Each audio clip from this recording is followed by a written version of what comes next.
pay attention. This ain't no joke, this ain't no game. This that CSZ game. They said pull up, so I came. You better put some respect on their name. Yeah, 55 was goody.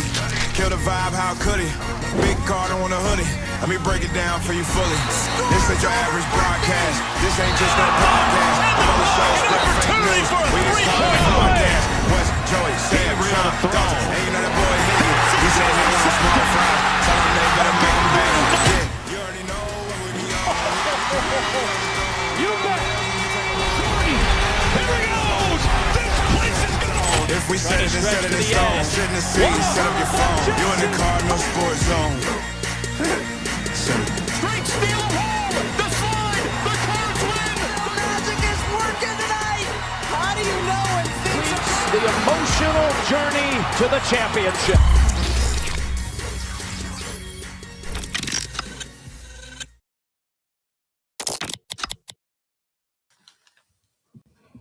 What is up, everybody? We are welcoming you to, as we're getting the little Twitter glitch out of the way real quick, because apparently Twitter's just not acting correctly these days. Let's get that going since we are. Yeah, there we go. Post this. Not sure why it's not posted already, but CSZ Friday night. You know, I'm going to go on a little tirade real quick. Did you hit record? I did. Okay. I'm not Sean.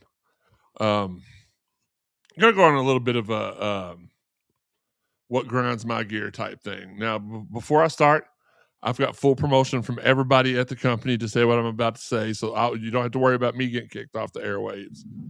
But here's what I'll say.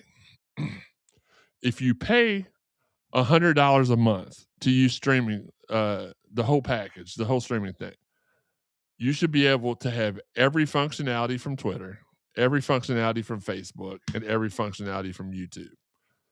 The problem is that since we've been doing Restream, which has been the whole time, we started out with full functionality on everything. Then Twitter changed to X, and we stopped getting our comments on there for a while. And then we stopped getting our Facebook comments on the feed.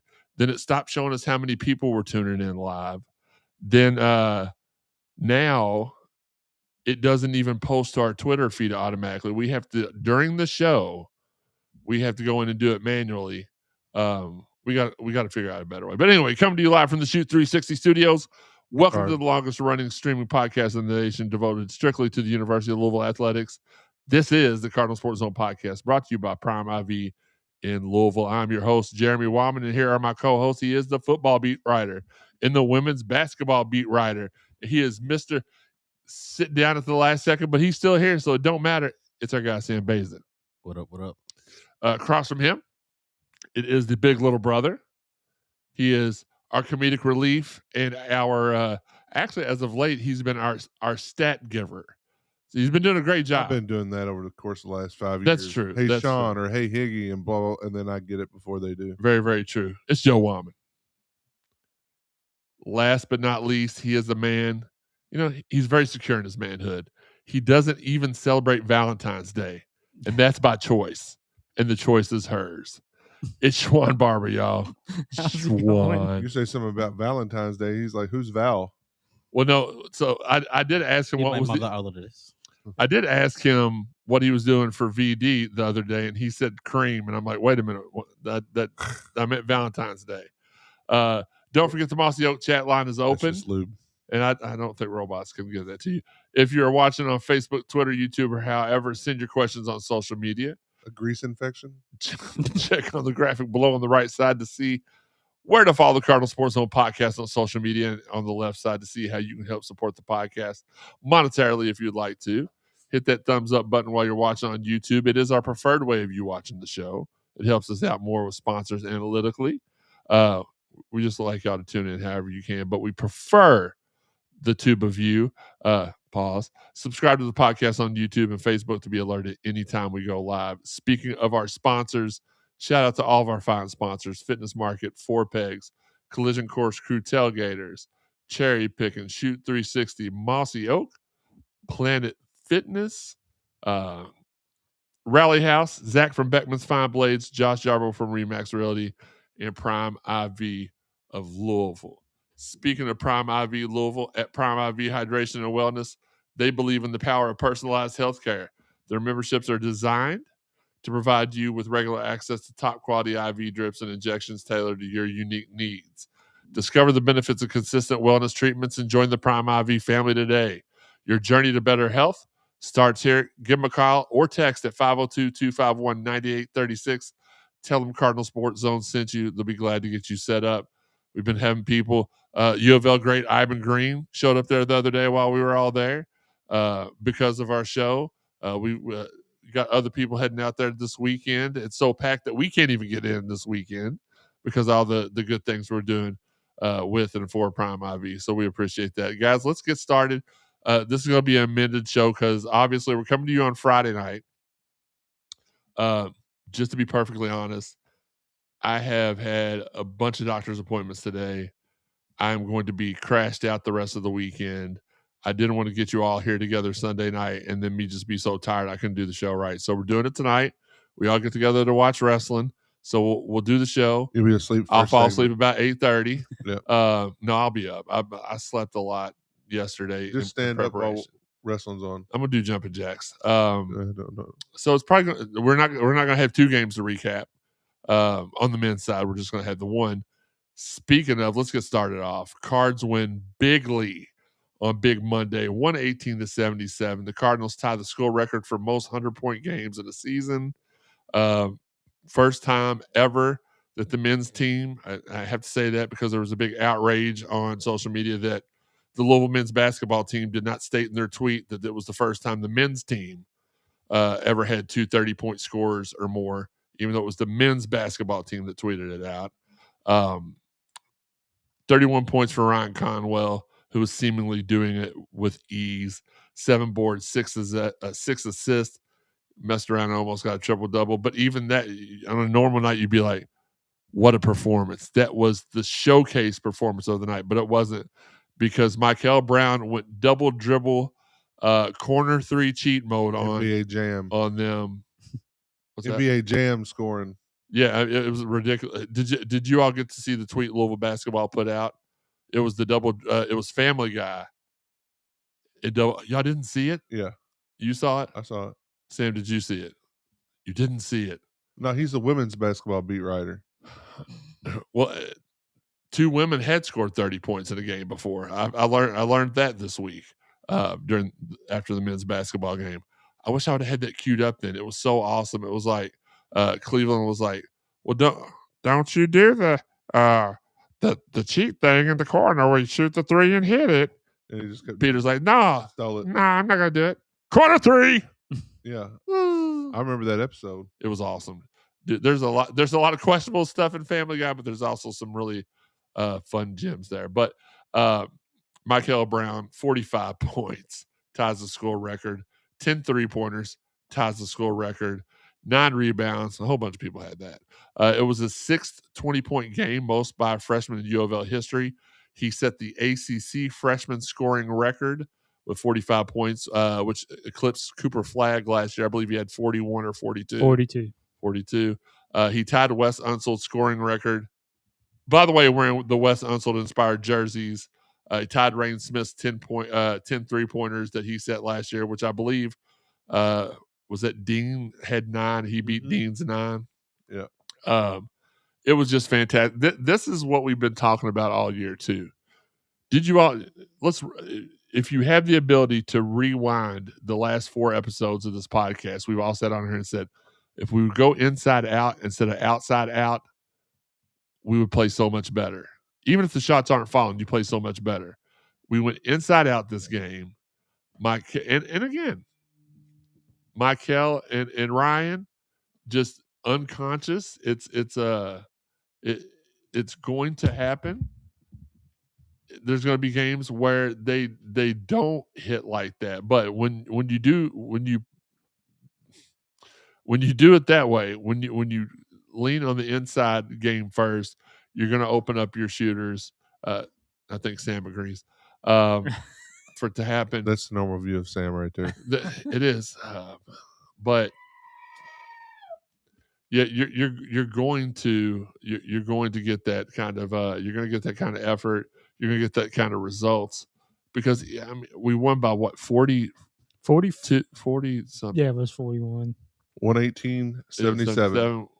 You just think if they don't hit, Because Michael and Ryan had 76. They lost to Michael and Ryan lost to NC State by 1. Well, that's interesting because on Tuesday night, Carrie Ann tied Glasgow 16-16. Yeah.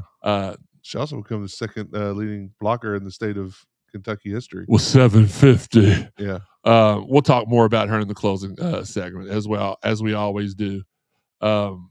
It's just crazy. I want to ask this question, but I wanted Sam to be in here for this question. But so we'll riff a little bit. What really was it for you, Sean, that stood out about this game, other than us depending on going inside first? What was it that really stood out to you? To be honest, rebounding was one because they got a pretty decent big guy, like a forward, hybrid forward center. Something. Ben Lubin. Ben Lubin, yeah. He played at Carolina last year or Duke, one of the two. I think it was Carolina. I don't think it was Duke. No, it was Carolina. But regardless, the rebounding, the way we rebounded that game is what really stood out to me, because we can do that against a guy like that. Hopefully that will carry over to these teams you're going to be playing down the stretch here, because obviously we play Carolina coming up. Now, granted, they're going to be without Caleb Wilson, it sounds like. But I know that'll be his first game back. Oh, yeah, it'd be our luck, wouldn't it? But that's the thing that really stood out to me was the rebounding effort, because, I mean, we still missed a fair share of shots. We missed 40% of them. Yeah, and we shot 60% from the field and 60% from 3-point line for the game. Yeah, so we did, but still, we didn't let them get any shot, like any second chance opportunities either. That was because our defensive rebounding is okay. It's usually the offensive boards where we make our hay, so to speak. But if we can do that against other teams, hold them one and done, get the ball down to the other end, I think that's going to help us in the long run make a really long run in the tournament. So after all the talk the last couple of weeks about Coach Pat Kelsey saying he wouldn't change, he wasn't going to, like, this is who's starting, I'm not changing that up. Kind of gave everybody, it scared everybody a little bit. It kind of gave off he who shall not be, the basketball version of Steve Crackthorpe vibes. Speaking of, Tyler Johnson is off another team. Dodged a bullet there. Tights. I think it was tights again, honestly. It was refreshing to see that maybe he was just saying, because I'll tell y'all this much. He's a very suave coach. Like, he's the type of coach that'll get in there. He'll get on the press conferences and play in your face, if you know what I mean.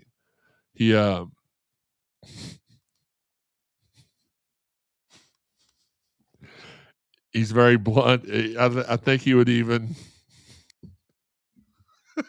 No, I think. No, he was looking at his laptop. No, I know. Oh, I think he would sit there and tell us he's not changing something, and then change something. It looked like a totally different game plan on Monday night, Joey. Well, all I know is I've been saying, calm down. Let Michael get some time back on the court. He had 8 games off. Let him get readjusted to the flow of the game. Now, are we going to score 118 points every game, shoot 60%? Probably not. Is he going to score 45 points and Ryan 31? Probably not. But this is what we envisioned before the season started, right? Even during the season. Like, this is what we envisioned, like, as the product that we were going to see on the floor. It just took 20 games of the season to get there, which is fine. It wasn't abnormal for Coach Pitino era teams either. They would gel right at the end of the season as well. And let's call it 13 games or 14 games or whatever. Like, how many? I don't know how many Michael's played. I mean, I know he missed 8 games, right? So something like that. We're at midpoint in February. We're starting to come together. We're playing good basketball, just like we need to be. to make look. The announcers, the analysts, and everything on the channel, like Jay Will was just all about some Michael Brown, and if this is the Louisville team we see the rest of the year, basically he said nobody could beat us if we played like that. We were the best team in the country, Monday night for sure. So to be fair, to play devil's advocate too, Jay Williams can be. I think as he should be. I think he's a shill. Well, it comes out both sides sometimes. Do you not remember last year when he said, or 2 years ago, when he's like, "Man, I know this is bad for Louisville, but they got to give Kenny Payne a third year." That's when he lost all credibility with me. But guys, I know y'all are Louisville historians too. We've both grown up through we've all grown up through a lot of Louisville basketball.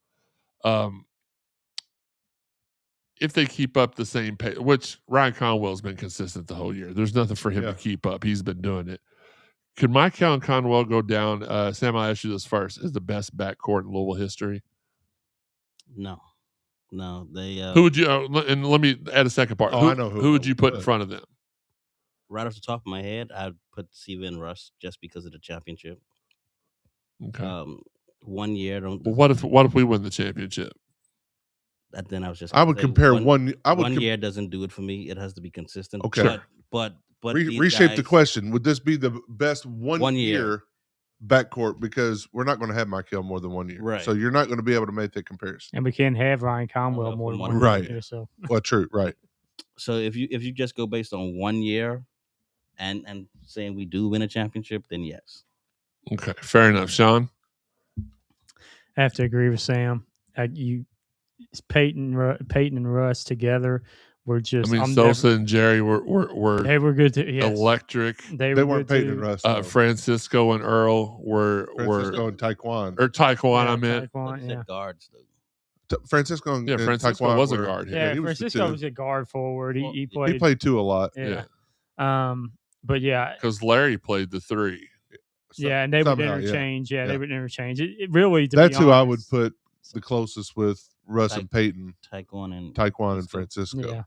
Yeah, but when you look at that, you can't. That's who I would compare these to the most. Now, and weirdly enough, Michael Brown is Francisco Garcia, and Ryan Conwell is Taekwon. Oh, I agree. Makes sense.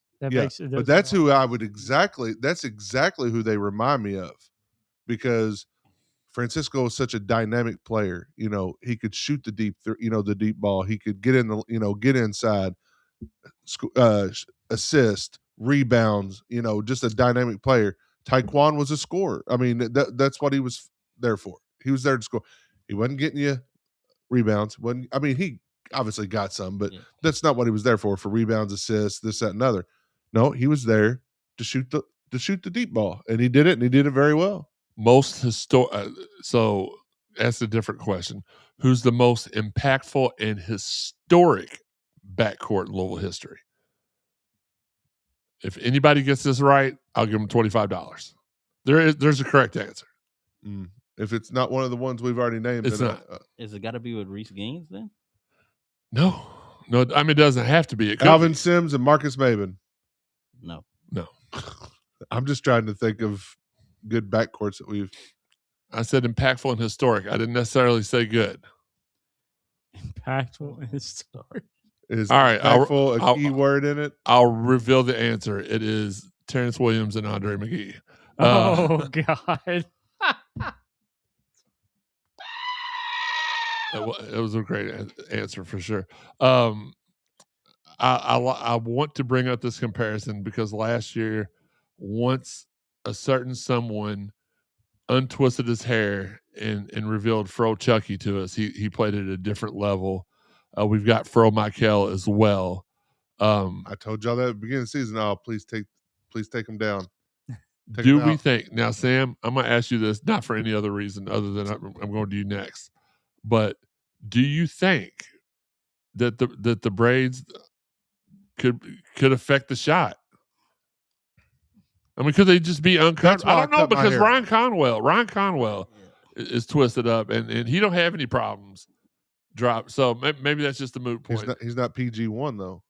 No, he's not. I'm just glad that this Chucky team was PG-1. Yeah. I'm just glad this team shut up a lot of haters and know-it-alls this past Monday night, because there have been people this year that have said Michael's not coming back. He's never coming back. And then when he came back, we just had to face it. He's not that good. We missed. It was a whiff. Which I would Insert any other random stupid. You remember thing to 101 say. Dalmatians, the old cartoon movie, 101 Dalmatians? Mhm. You remember the one guy on there, every time the other guy said something, he gave him the old backhand? Yes. I would have given him that backhand by saying that even before Monday night's game with Michael. He had like That ain't a what? whiff. He's averaging 16, 17 points a game. He's got like what 6, 7 assists a game. He had 5 20-point games going into that one. And even the last 2 games before that, he didn't score well, but he was assisting Yeah. a lot. He I had, would like backhand somebody on that. Listen, one. I was, and I'm not going to lie, I didn't say this publicly, but in my head while I was watching the games, after he came back from the injury, I was like, well, man. So to me, maybe he wasn't even really ready to come back yet, because it did take him a little while to get his motor going. But I was like, we've not really had a lottery pick at Louisville in a long time. We assume that these lottery picks are supposed to hit 30 points per game easy, grab 10 boards again easy. I'm like, I'm not sure. And I told Steve that on the phone. I was like, man, I'm not sure that this is a lottery pick. And then at halftime, I texted Steve. I was like, look at our lottery pick. Like, I changed. Oh, you said it out loud. You said it to me, and then I was like, say that at the beginning of every game. Say it about every player on the team. Oh, he ain't a first rounder. Or No. just period. Just anybody. I'm trying to pull up the stats. Ali Khalifa can't dunk. Can he though? There's no video evidence. Didn't he dunk this? Didn't he? He went coast to coast And didn't dunk it. He didn't dunk. No, he laid it up. He made it too. Yeah, he made it. Somehow. Tired. Ryan Conwell leading the Cards with 18.9 points per game. Frew's got 6.5 boards. Ollie, 2.7 assists per game. Let's go ahead and move on to the comparison. Tomorrow, we got Baylor. It is at 4 p.m. on it doesn't tell me. ESPN. Yeah, it does. ESPN. Tune in. Stats guy got you. Appreciate it. Baylor coming into the game 13-11. They're averaging 83 points per game and only give up 75 points per game. They're in for a world of hurt tomorrow. They do average 4.6 blocks per game and 6.5 steals per game. So they're very anticipatory of the passing lanes. That's something we don't do because even in the win the other night, we literally threw the ball away 7 times trying to pass it up to the top of the key, and their guy just took it from us and scored. As bad as that game was the other night, we probably should have beaten about 50. Louisville is only a 6.5 point favorite. Good. We were only 4.5 against NC State. 78% chance to win from the FPI, BFPDC, or whatever it is for ESPN. Baylor, actually a different type of team than we played this year. Y'all can correct me if I'm wrong on this. I don't believe we played anybody that rocks a 4-guard rotation. Baylor does, being led by Cameron Carr, the 6'5" guard, averaging 19.8 points per game. Actually, Baylor has 4 players averaging double digits, 1 from the bench, 3 in the starting lineup. He is the leader in points per game, 5.9 rebounds, 2.8 assists, 1.8 blocks per game. He does also turn the ball over 2 times per game. At the 2, I'm assuming it's the 2. I could have these, whatever. Obi Agbeam, 6'3" guard, 11.4 points per game, 2.3 rebounds per game, 3.3 assists per game. He's their leader in assists per game. But the guy only shoots 38% from the field. Still a better percentage than Sean shot at any point in his life. Guard 3, Isaac Williams the 4th, 6'1" guard, 9.4 points per game. So another guy that's close there to the 10-point radius there. 2.2 rebounds, 2.8 assists. And then we have the other star guard. It is Tunde Yesufu, the 6'5" guard, 18.5 points per game. So they've got a power duo there that scores over 18 points per game. 5.8 rebounds, 1.7 assists. That's their 4 guards. And in the middle, so you think if they're running a 4, like the old Villanova teams would run 4-guard rotations, you had this huge guy in the lane. Caden Powell is 6'9". We've got multiple guys that are taller than that. Only averages 6.6 points per game. Only shoots 4 or 5 times per game. He does grab 6.7 rebounds. He is their leader in rebounding. Shoots 65% for field goals. Again, he's only shooting 4 to 6 shots per game. That's not that big of a percentage.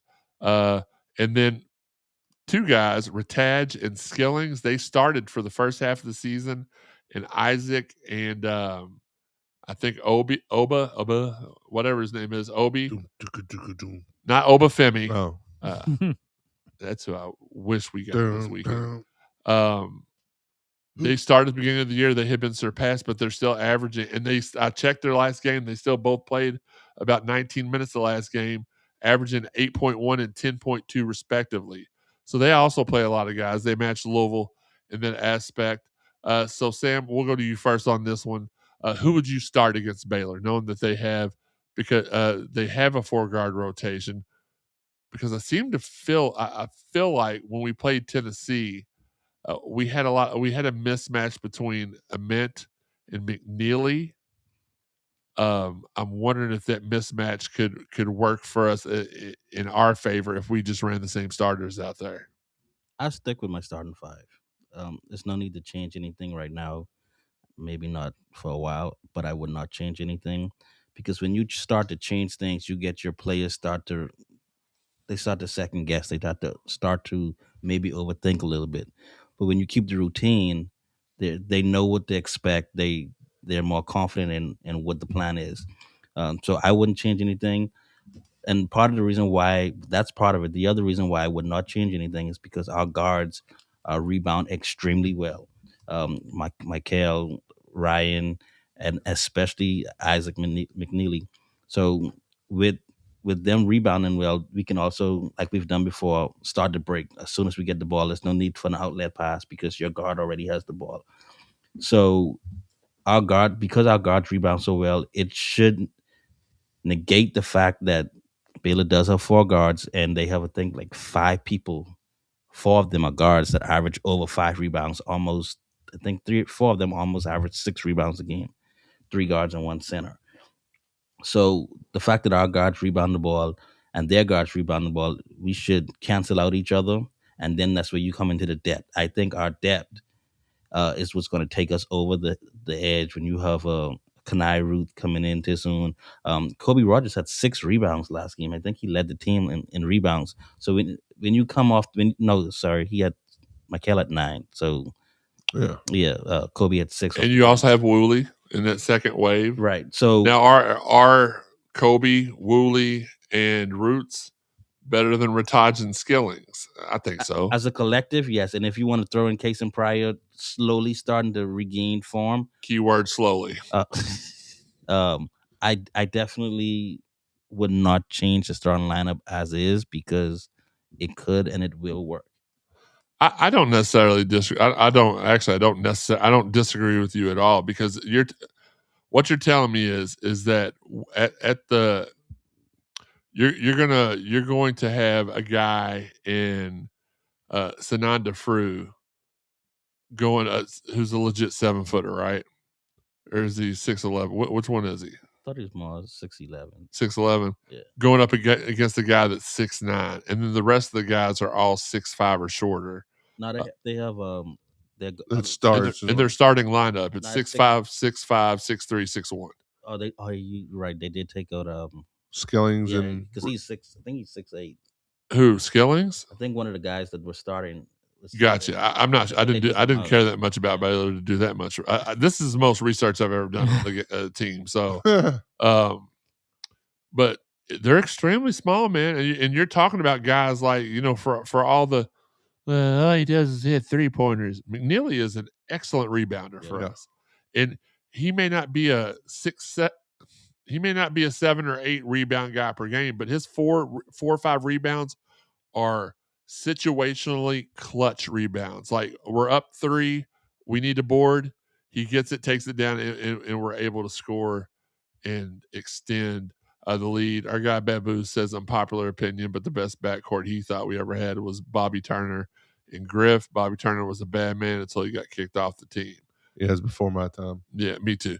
So, like on that question, I don't think you change the starting line because, I mean, to a point, we run 4 guards anyway, right?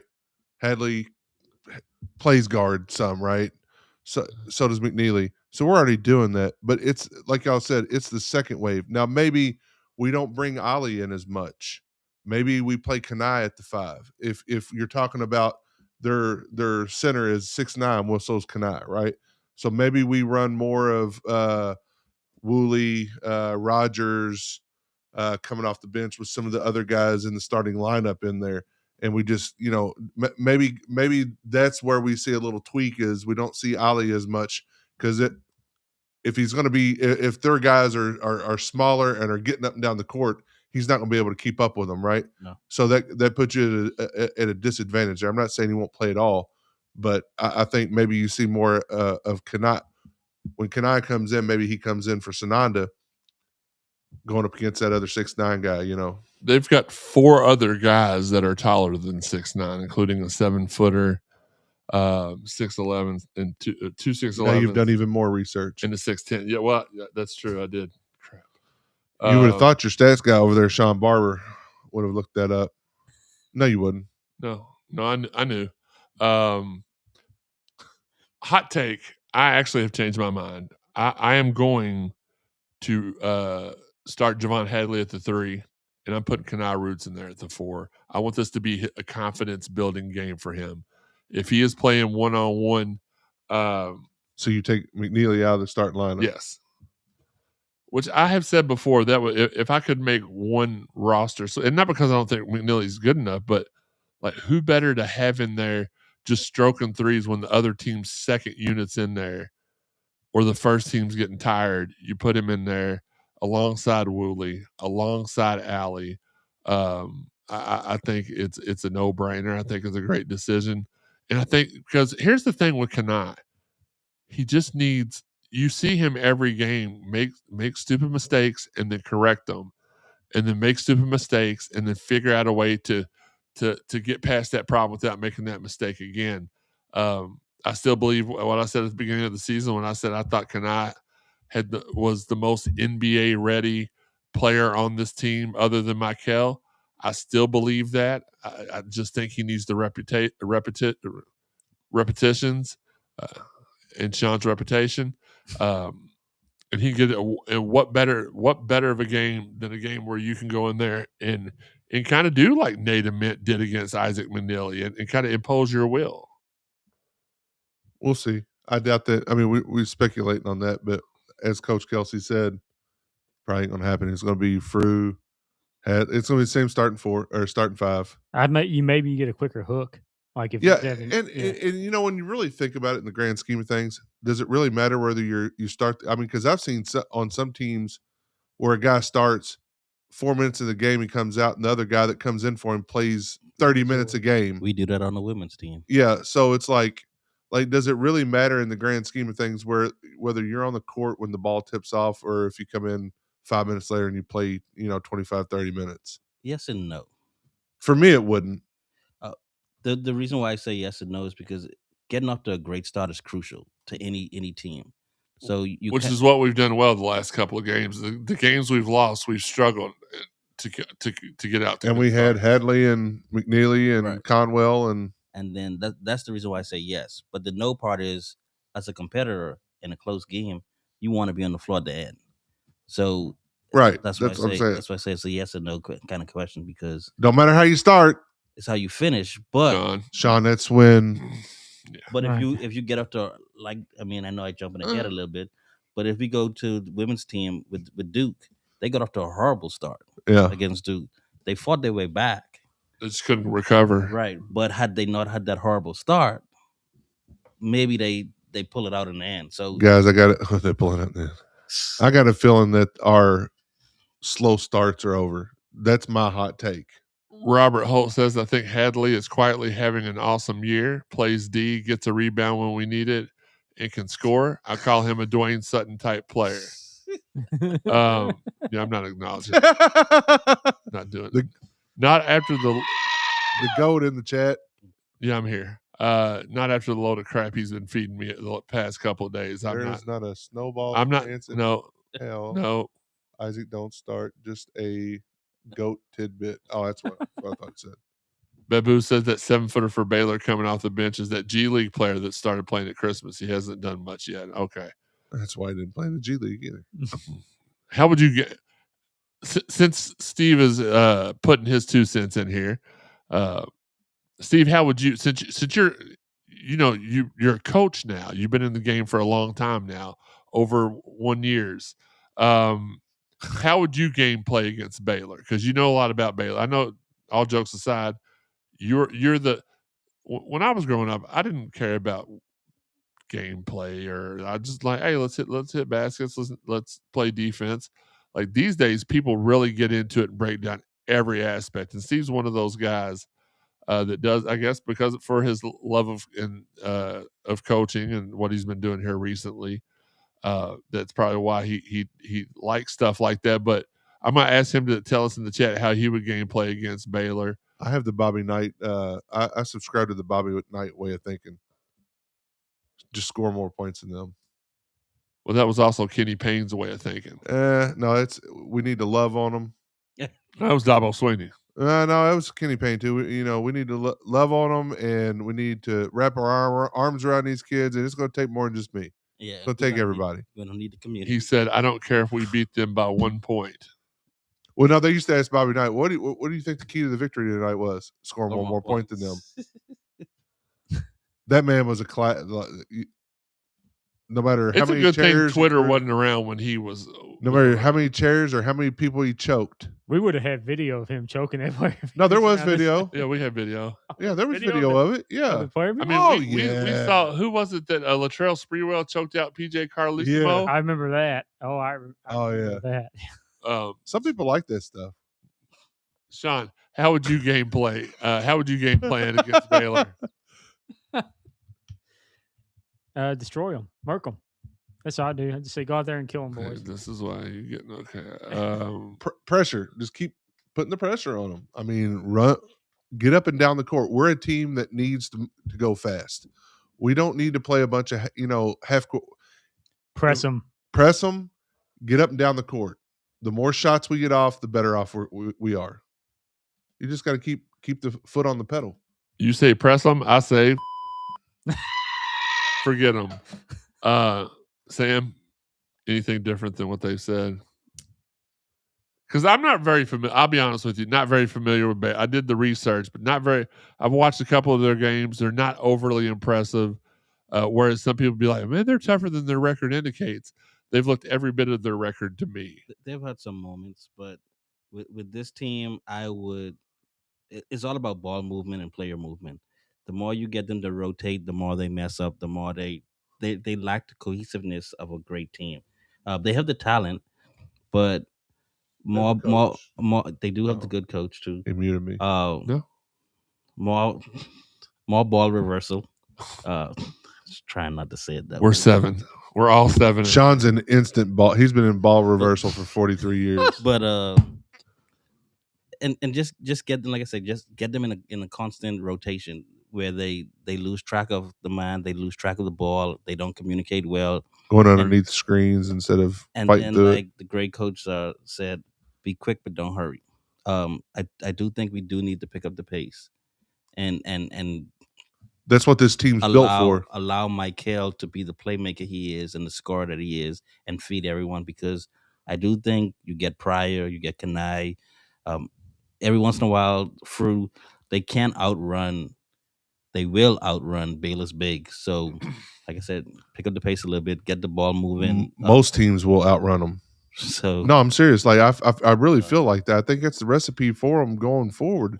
Just keep moving. Like when we stand still and we get into half court sets, we mess up. Yeah. Absolutely. Predictions. Anybody care to give a prediction for tomorrow? Louisville 80, Baylor 72. Okay, 80-72 for Sam. Joey? I'm going 91-77 Louisville. Dang, I was going to go 92-78. That's exactly what I was that's what I was thinking. I wasn't trying to one up you. It's just You won up both of them. I said 91-77, 92-78. that was what was in my head. The All right, heart well, says 118-50, but your heart also says I'm going to have a Valentine's. No, it's not. It's not. No, his heart says it. Sean was the His one. bleeding heart. Bless his heart. Sean was the one guy in class where they're like, "Did everybody get Valentine?" And everybody got 20. And No, Sean's it's like, okay. "Mine got left at home." I'm going 87-75 cards. I think they hang with us a little bit at the beginning, and then we just, to use the Sean phrase, we just murk them, we tire them out, and it is what it is. Sean, I almost regret doing this, and I know you haven't prepared for this because you never do. Sean's the type of dude that will be late, 5 minutes late for his own funeral, and then get mad because people weren't there on time. But we're going to do his. This may be the season finale of this segment. We're going to give it one more shot, guys. Before we head to the go home portion of the show, it's time for the barbershop. Never gonna get it, never gonna get it, never gonna get it, never gonna get it, never gonna get it. hey, girl, are you from Tennessee? Because you're the only 10 I see. Oh, no. Well, Oh, come no. on. No, Flag on the play. Flag. No. Flag on the play. Flag on the play. That's like the. So you walk up to a girl and you say, when I text you good morning, then good morning in the morning text, what number should I text to get their number? Something like that, right? Okay. Like when you said that, like it's real easy. Google pickup lines.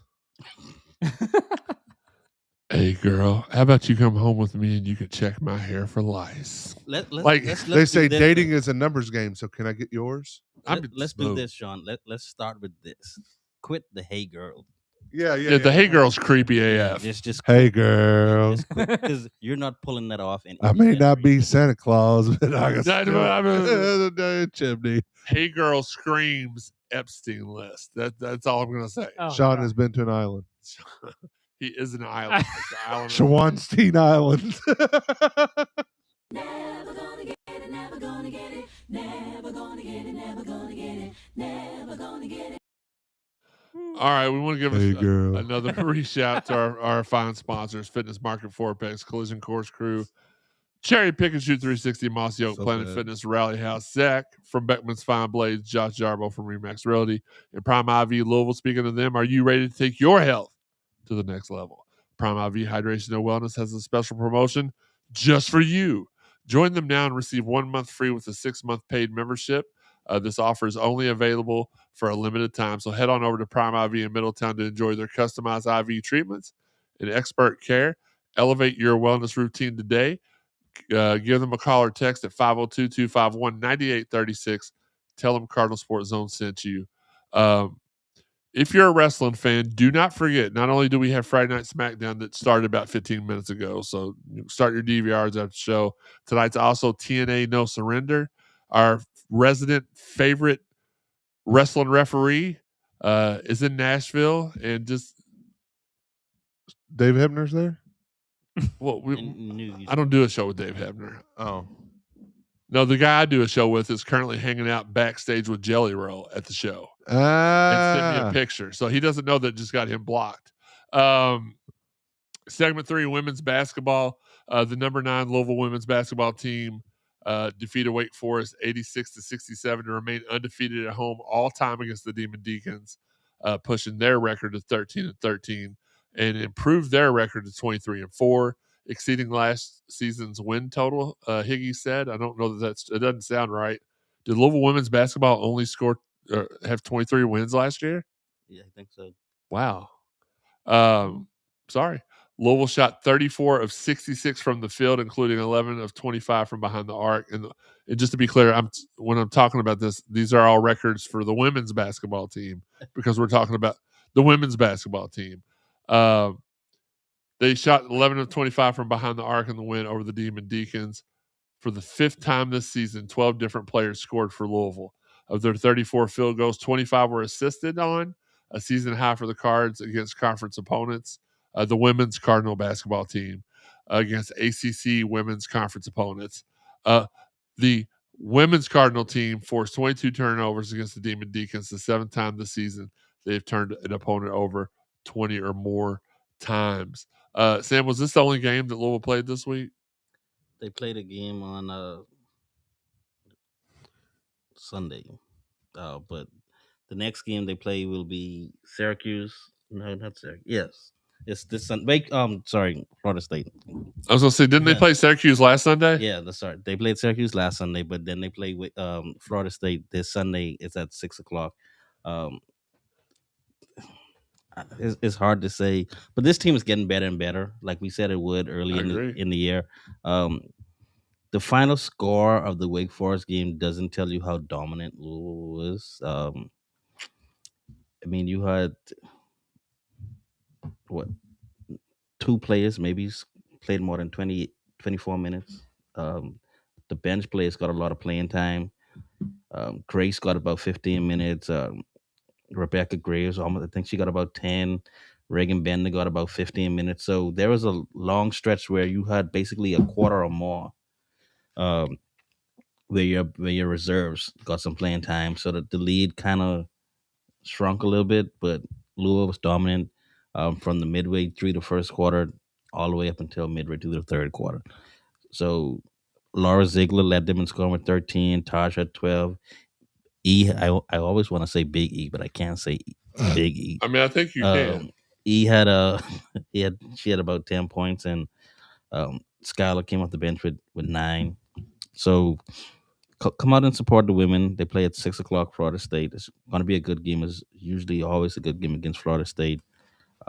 This time they don't have their leading scorer in Tanaya Lathan, but she's at South Carolina. But it is what it is. She went and chased the bag.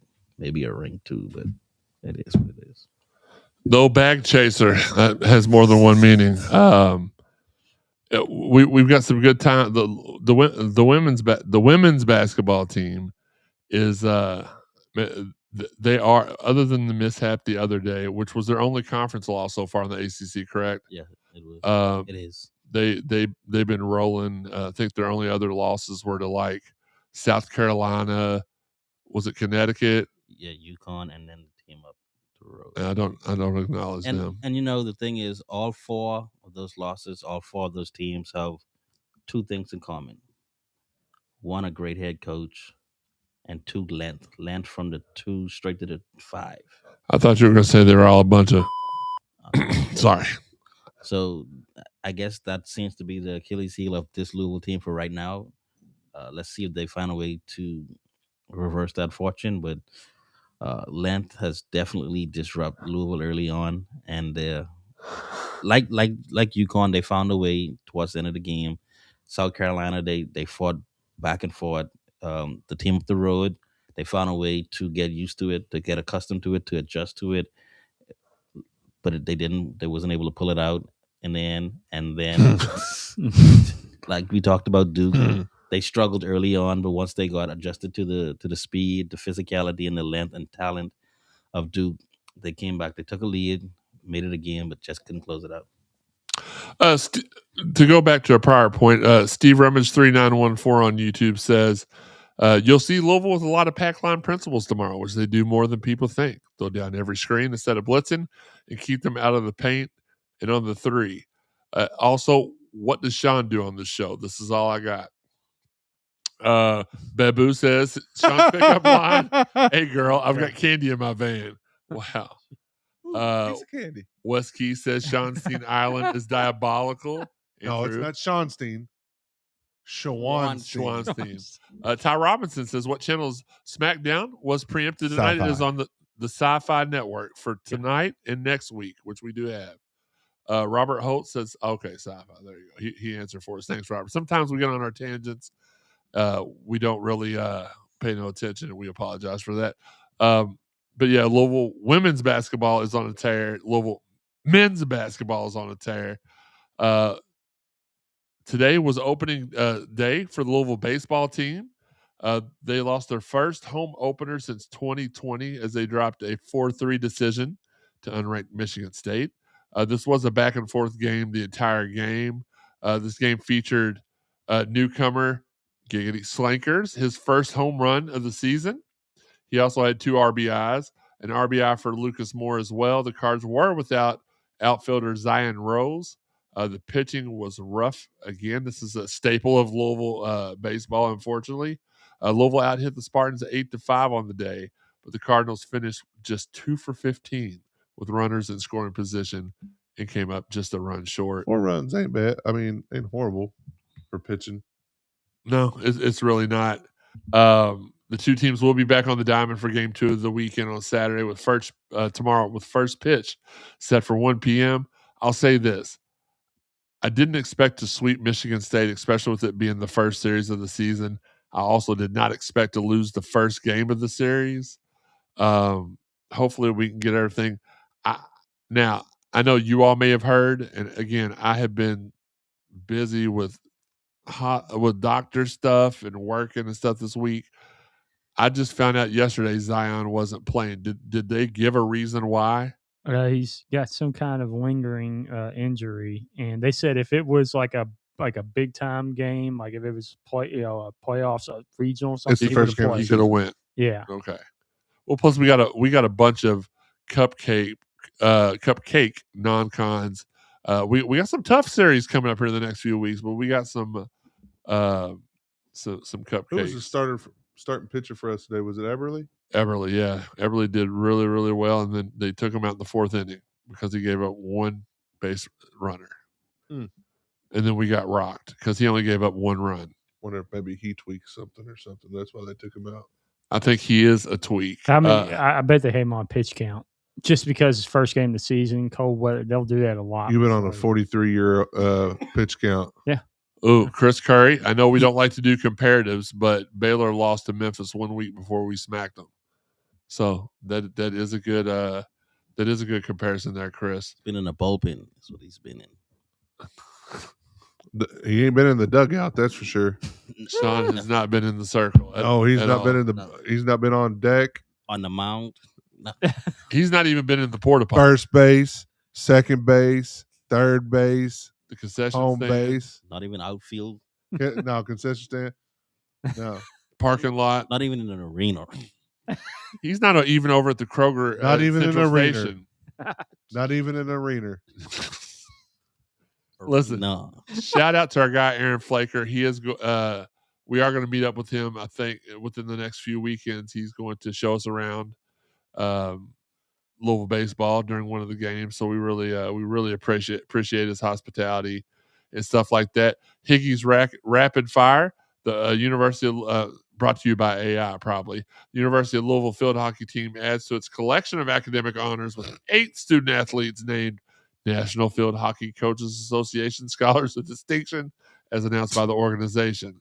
The NFHCA, which he abbreviated this time but didn't bother to the last time, National Scholars of Distinction program honors the undergraduate student athletes who have achieved a cumulative GPA of 3.90 or higher throughout the fall semester. They are nominated by their NFHCA member coaches. Yeah, his little chicken tenders got tired typing. Probably so. The Louisville men's golf team shot a 6-under par 282 to finish in 11th place at the Puerto Rico Classic Wednesday at the Grand Reserve Golf Course. The Cardinals carded an 844 to post a score of 20 under par. Not bad. A late game, Louisville. Okay, this one I don't understand until the very end. You won't either. Robbie, our guy Robbie said, dang it, just joined and missed most of the show. Run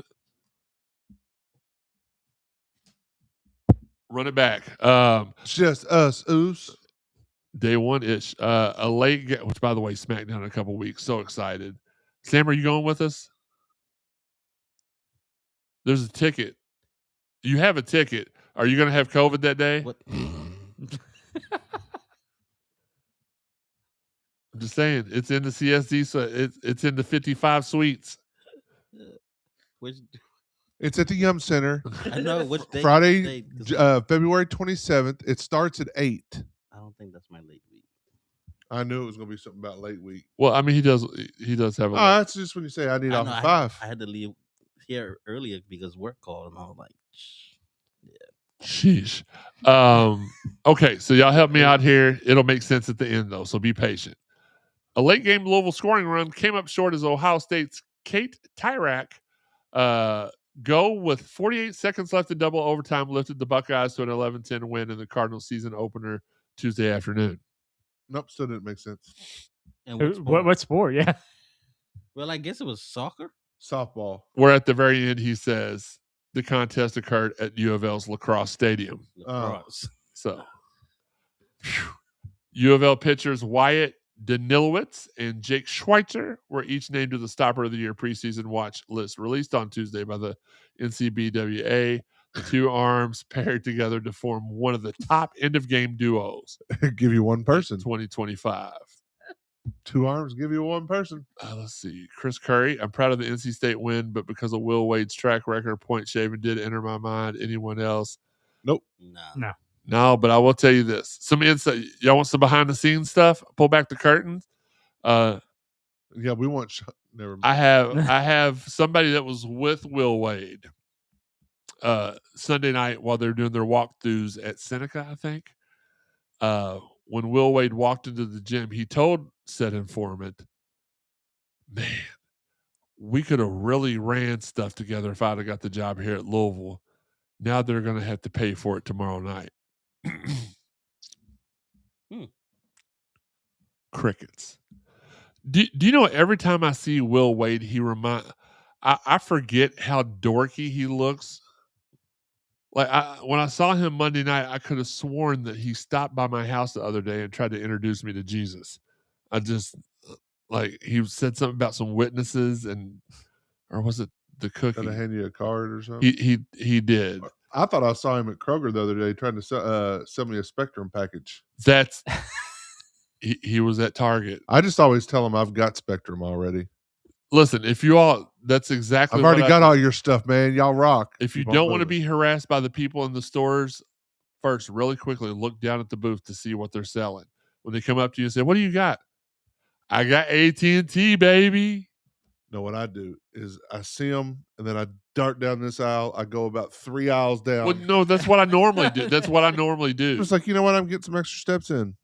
That's what I normally do. But like the other day, I came around the corner and he was standing right there, and I looked him dead in his eye, and went to right in his optic nerves, right in his optical nerves. And I said, "No, I didn't say that." And I actually, this is another route you can go if you don't want to say that I've got your services thing.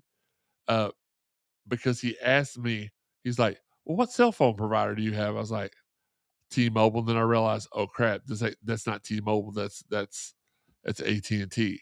He's like, "How much you pay?" So this is what you do then. "Oh, I don't. My work pays for it." "Okay, have a nice day." Because they're not gonna beat free, right? Yeah. No. So you got one or the other. Our guy Robbie Dull says, "Keeping up with all spring sports. Love it. You guys are probably the only ones besides the 6 p.m. 93.9 weekday shows." Yeah, Marcus and Steve do a good job of keeping up with everything too. Listen, guys, please support our photographers, Jeff Nunn, TJ Barr, Justin Kruger, which I know he's glad baseball season's back. Read Around the Bases. Amazing article, exclusive he does every week. Put out his first one Wednesday. Keith and Renee Russell doing great things.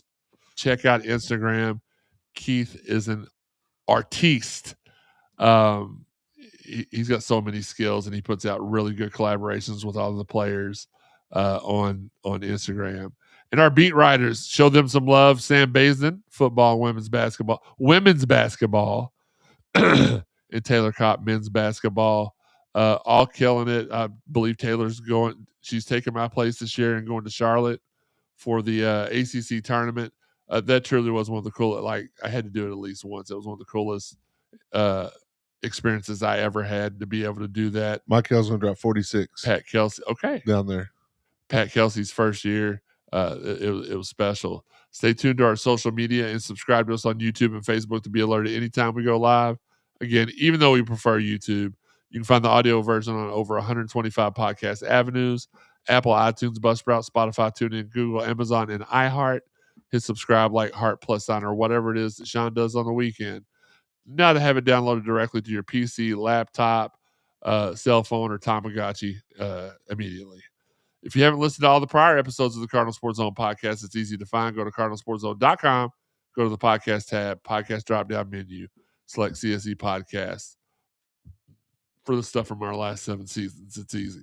Check out our exclusives on cardinalsportszone.com. The place it all began. Shout out to everybody out there who's sharing the podcast. We appreciate and love you guys. Shout out to our guys, Marcus Maven and Steve Rumman, doing the Lord's work Monday through Friday from 10 to noon on ESPN 93.9 The Ville. And if you're feeling nice, just drop by and randomly give them some food. They love it. They love it when you show up at their work unannounced and you give them a cornucopia of food. It happens almost every day. They love it. Tell them I sent you. Shout out to our guy Dalton Pence, who has Mondays with Dalton Pence from 6 to 7 on the Big X. And he is your first listen every day on Locked On Louisville. Social media wise, where can they find you on social media? Joey. Joe Wallman 526. Sam. Baseboy 124. I'm at Jeremy_CSZ. You know how to find the site. Schwan, where can they find you at onlythelonely.com? What's your username? Rusty Glove 123? I mean, Krusty Glove 123? Oh, God. No, I'm not on that site. Maybe I should get on that site, but. Hamper full of socks? Stiff Sock 105. Oh, God. Missing sock. Yeah. Why don't I get a single sock? So At Elville Sean, S. Barber 6. All right. Shout out to our guys, Dan and Mark at the 502 Circle, killing it for us. They're the reason why we get all these top-notch athletes, along with the fan base doing the 502 collective stuff. You all matter, too. Appreciate you all as well. Wes Key says that Will Wade gives off Mormon vibes. After the show, I'll definitely share who he really reminds me of. It's not somebody who I can say. Sir sucks a lot. On this sock it to me, Barber over here. And shout out to our good friends out at Prime IV Louisville. We're going to have David and Natalie on the show with us here in a couple of weeks once it calms down a little bit.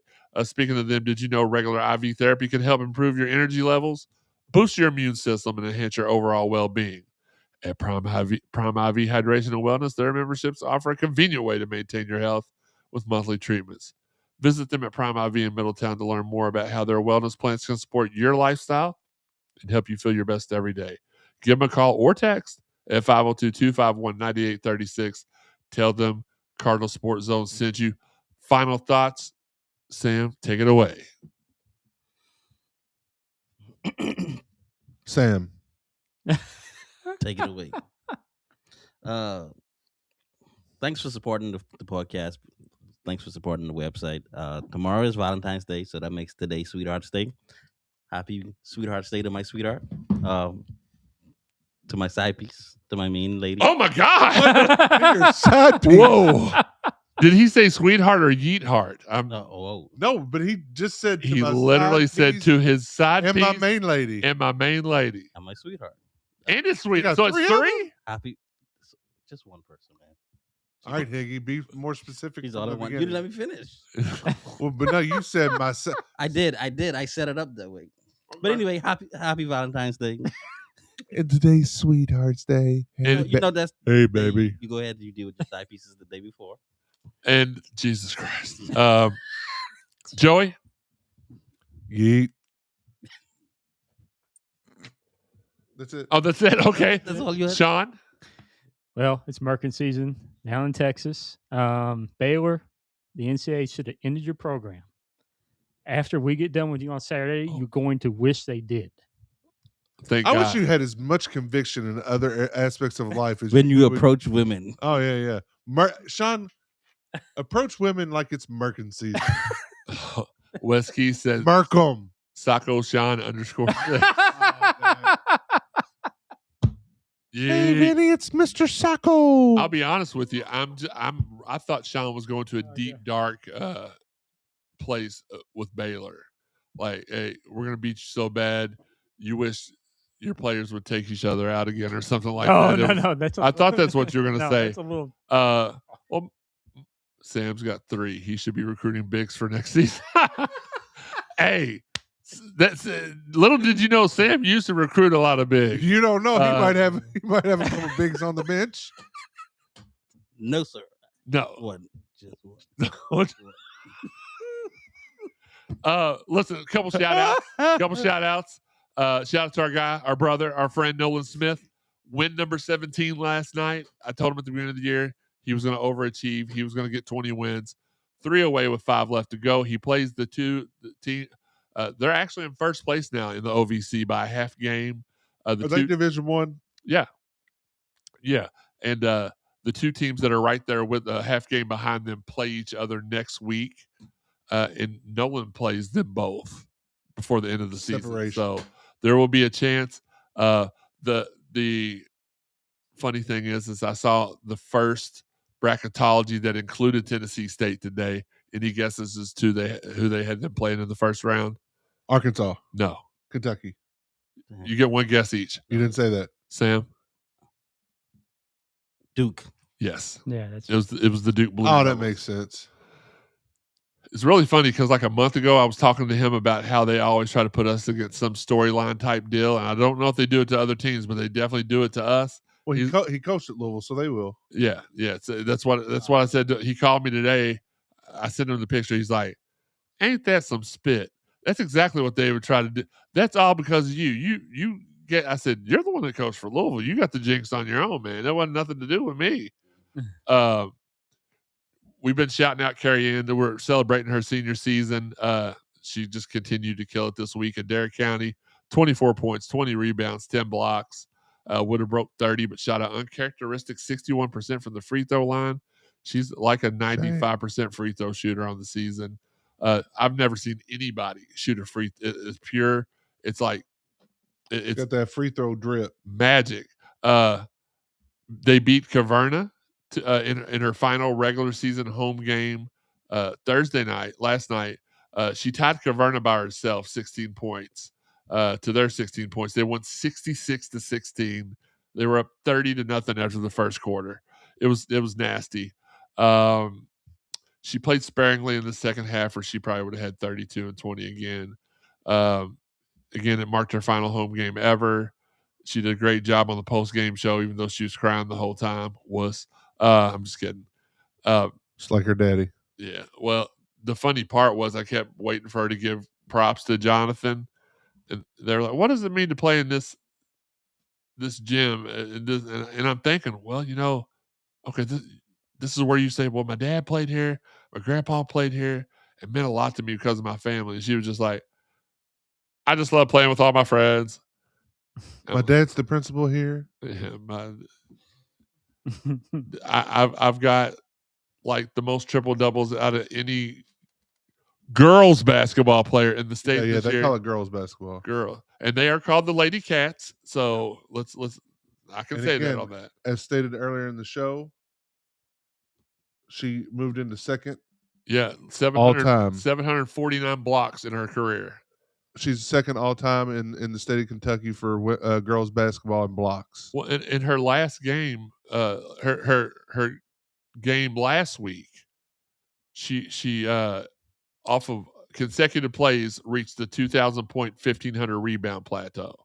So she's had one heck of a career there. 2,000 points, 1,500 rebounds, and 750 blocks. Yeah, and she gets a bunch. I'm interested to see what it says when it's all said and done. Very proud of you. You've way outdone what your dad's done. Best athlete to ever come out of Evans County High School, I would say. I mean, and that's given props. Yeah. Uncle Eddie was He good. was pretty good. Yeah, he was pretty good. Yeah, no, I wouldn't disagree with that. And last but not least, stay tuned for an announcement on this Wednesday's episode of the Wednesday Night Wrestling Report. That will be really cool for us to announce. It's a collaboration we're going to be doing. Can't give out any more, but it's going to be a really cool collab we're going to be doing for the end of the month. And make sure you tune in Wednesday night because we welcome Mr. Whoop That, Mr. Trick and A, Mr. Lemon pepper stepper. All the misters. I've got a couple I've created for him that I'm going to pitch to him during the show. You don't want to. I don't want to say those now, but he is the anointed one, as he calls himself. I've never heard him say that on TV. He said it on Instagram. Are other people saying it? Well, Sports Illustrated said it. Okay. Bleacher Report said it. Okay. Cardinal Sports Zone said it. But it's that man, Trick Williams. He'll be in studio from not here. He's not coming to my house. We are recording live from the world famous Yum Center in the media room. It'll be Jeremy Wildman. It'll be Daniel Spencer. It'll be Trick Williams. And they got a little friendship, so it should make it it's always a better interview when one of us knows the person we're interviewing. So you're not going to want to miss that. Guys, for myself, for Sam, for Sean, for Joey, and for the GOAT button, which we still don't know who sent to us. Thanks again for the support. We love you guys. Hopefully Sam still has a Valentine after tonight. Until next time, this has been the Cardinal Sports Zone podcast. That's what it's supposed to sound like, Sean.